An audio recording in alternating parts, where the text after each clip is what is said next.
Florence Nightingale's story is very interesting. You see, in 1854, she was asked to go to Scutari. So what's Scutari? Here is the Black Sea. Scutari is the port where the wounded from the Crimean War were being taken. So in the war, and the British and the French were fighting the Russians, the wounded were put in boats, sailed down to Scutari, the port where the hospital was, and it was ex-army Turkish barracks. They'd just adjusted it to become the hospital. And a war correspondent went over to report on the war effort, and he was shocked at what he saw. There was raw sewage in the corridors. And in that hospital, the death rate was 50%. In fact, the soldiers actually had a better chance, probably on the battlefront. So he wrote, it made headlines in the newspaper. He said, did we raise our young men to die like this? So the British people rose up. They were their sons, they were their nieces, their nephews, their grandsons. What's going on over there? And so the British government sent Florence and 35 nurses to Scutari to see what she could do. And she was shocked at what she saw. It was just filthy. And the doctors were not washing their hands between operations. And the doctor said, you can't come in here, this is men's business. They let her in the kitchen.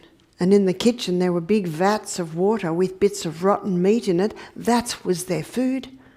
I'm shocked that the death rate wasn't 80% when you look at the conditions. And Florence knew her limitations as a woman in 1854. But her father was a very wealthy man, and he was friends with people in Parliament. And she wrote I nearly said email, telegram.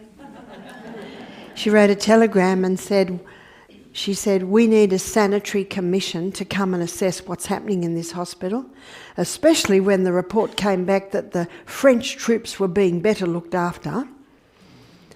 So they sent a sanitary commission over. And the sanitary commission had a look at the hospital, and what they found is that the hospital was built in a swamp. It had several stories.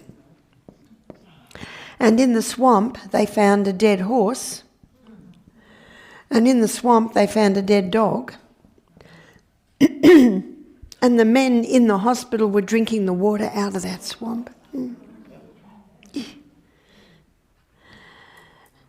And so very quickly they drained the swamp, they got rid of the dead horse, the dead dog, they also got men to fix with the plumbing. So changes were being made.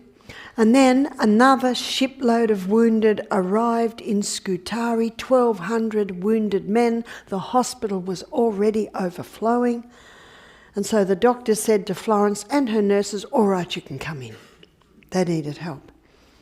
But they hated Florence. She made them wash their hands between operations because they thought, what's the point? I'm already covered in blood. Why did Florence know these basic cleanliness principles and they did not? You might be surprised at the answer and you might not be. Florence read her Bible. That's how Florence knew basic hygienic principles. And I think I mentioned the other day, it was in the 1850s, all the sewage from London went into the Thames and the people living in London drank the water from the Thames. That's why we don't have any of those infectious diseases anymore. It's because of hygiene, sanitation and nutrition. That's what's made the difference. It's just basic common sense. So Florence got in, and Florence also telegrammed her father and said, I need a shipload of clean linen, clean bandages, clean mattresses, scrubbing brushes and a cook. You cannot heal without nourishment. With all these drastic changes, within 2 months the death rate went from 50% to 2%. All she did was turn the tap off. You see, these microorganisms, they're just opportunist organisms. The more waste, the more rubbish, you call it trash, the more of these microorganisms. That's all she did.